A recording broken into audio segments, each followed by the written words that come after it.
star was Guns N' Roses singer Axl Rose, who was arrested at his Los Angeles apartment in the wee hours of Tuesday morning after a run-in with his next-door neighbor, a 37-year-old woman named Gabriella Cantor.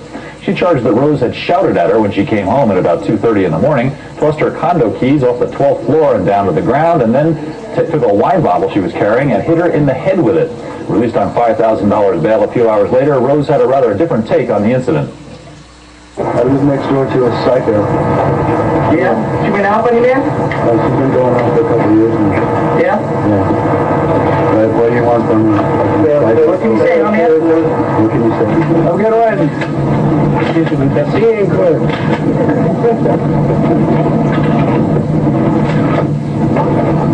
We've been unable to reach Ms. Cantor, who has an unlisted telephone and no attorney of record with the police, but we did speak to Axl Rose on the phone a few hours after his release, and here's his side of the story. I was sitting here at home with a friend of mine, Dave Lank, and his fiancée, Kane, and my wife, Erin, was asleep.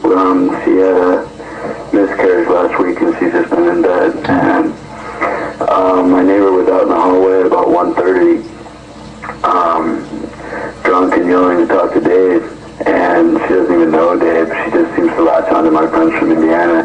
And he didn't want anything to do with it. And she was out there yelling for a while. And finally I just went outside, went out in the hallway and said, I want you to shut up and go in and crash. You're wasted. And she came flying at me, screaming, what are you going to do? Who are you? And what are you going to do? Hit me, and swung this bottle of wine at me. And I grabbed the bottle of wine and out of her hands. And then she threw her keys at me, which went in my apartment, so I just said, well, I guess you don't need those either, and I shut the door and threw her keys off the balcony and poured the wine out, and then she proceeded to, for about 20 minutes, just run full speed into my door and kick it and bash into my door, and was taking photos of the door and everything. There's like black marks and dents, and the doorbell's all bashed up and stuff, and screaming that she's going to stab me and get me when I'm not looking and all these other things. And I told her I was calling the police, and I had the building call the police on her and for me, and we called the sheriff's office, and they didn't really seem to care. And then she went downstairs and was screaming and yelling and called the sheriff from downstairs, and they came, and she told them that I hit her with the bottle, and so they came up here and arrested me on felony assault with a deadly weapon. Okay, so you're saying that you didn't actually hit her over the head with a bottle, right? No.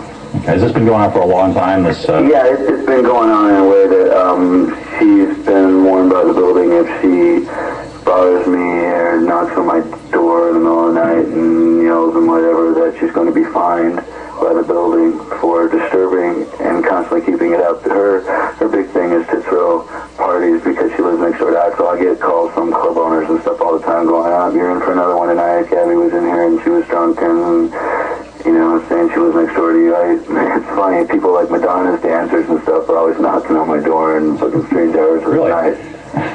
Do you anticipate any problem at court? I mean, is this going to be easy to prove your case when it comes up? I don't know. I don't seem to think I'm going to have much of a problem, but then again, you never know, and I'm not, going to sit here and say that everything will be just fine, because you never know in a court of law what can happen. Yeah. I just know that I'm going to take this up also with a civil suit against her for all the inconvenience and the stress to my wife and, being arrested falsely and everything. So it's just been an ongoing problem, and I've been on the phone with my lawyers and management for about the last year and a half saying something's going to happen, and this is her 15 minutes, as Andy would say, and she's inventing her life. She's one of these people that, I feel sorry for her. She's lonely and doesn't have much in her life, but, she's trying to cling on to something, and now she's found a way to get involved, and she would rather be in a confrontation and an argument than be ignored. Yeah. Well, you have another place in Los Angeles, another house. Do you think maybe it's time to move there and stay there? Yeah, but there's things I have in this place, and it's set up as my office and stuff that I don't want to take certain things like fax machines and computers and all that stuff up to the house and deal with Guns N' Roses, the business all the time. I'd rather have that for try to have a family life. Aaron and I are going to try again at this baby thing, and hopefully it'll work out this time. Rose and his neighbor will be in court to resolve this dispute on November 20th. Another pop notable who won't be going